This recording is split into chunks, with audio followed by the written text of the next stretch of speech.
നമുക്ക് നഷ്ടപ്പെട്ട മീനച്ചിത്താരയ്ക്ക് മാത്രം എത്ര പേര് തിരിച്ചു കിട്ടി? 49 തിരിച്ചാണ് സമയത്തോടെ ചരിത്രത്തിൽ കിടക്കുന്നത്. ഞാനിത് അനുഭവിച്ചോണ്ടിരിക്കുക. എനിക്കറിയാം വേദനിക്കുന്ന അനുഭവമാണ്, എനിക്ക് കിട്ടിയ അനുഭവം.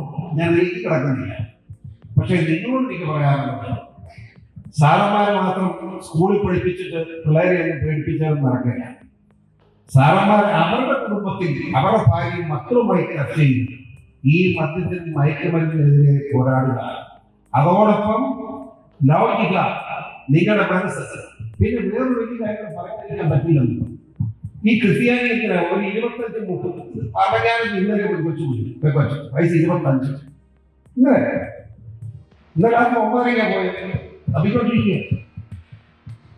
ഞാൻ 25 വയസ്സിൽ പെൺകുഞ്ഞിനെ പിടിച്ചു വെച്ചാൽ അപ്പടി കഴിഞ്ഞ് കൊടുക്കുന്നത് അതിനെ കെട്ടിച്ചുടാൻ നമ്മൾ ചർച്ചയുടെ പ്രശ്നമാണ്. നിങ്ങളോട് ക്ഷമിക്കണമെന്ന് പറയുമ്പോൾ ഒരു 18-19 വയസ്സായി പഠിച്ചുകൊണ്ടിരിക്കുന്നത് 22-23 വയസ്സാകുമ്പോൾ കുഞ്ഞിനെ കെട്ടിച്ചുടണ്ടേ? ആ മര്യാദ കാണിക്കുന്നത്.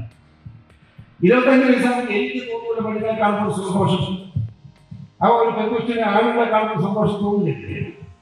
ഇത് റിയാലിറ്റിയാണ്, മനുഷ്യമായ ദൗർബല്യങ്ങളാണ്. ഇത് അറിയാതെ പോയിട്ട് കാര്യമില്ല. അതുകൊണ്ട് നമ്മുടെ ക്രൈസ്തവ കുടുംബങ്ങളിൽ ഞാൻ ചോദിക്കട്ടെ, മുസ്ലിം പെണ്ണുങ്ങൾ കഴിക്കുന്നില്ലല്ലോ, എന്താ കാര്യം?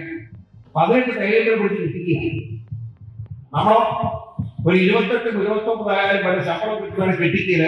അതിന്റെ ശമ്പളം ഇങ്ങ് പോകാൻ കൂട്ടി എടുക്കാറുണ്ട്. അതാണ് പ്രശ്നം.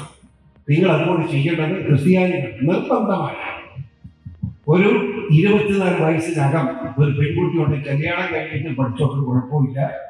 അത് ക്രൈസ്തവ സമൂഹം പ്രത്യേകം ശ്രദ്ധിക്കണം എന്ന് മാത്രം ഞാൻ അപേക്ഷിക്കുന്നു.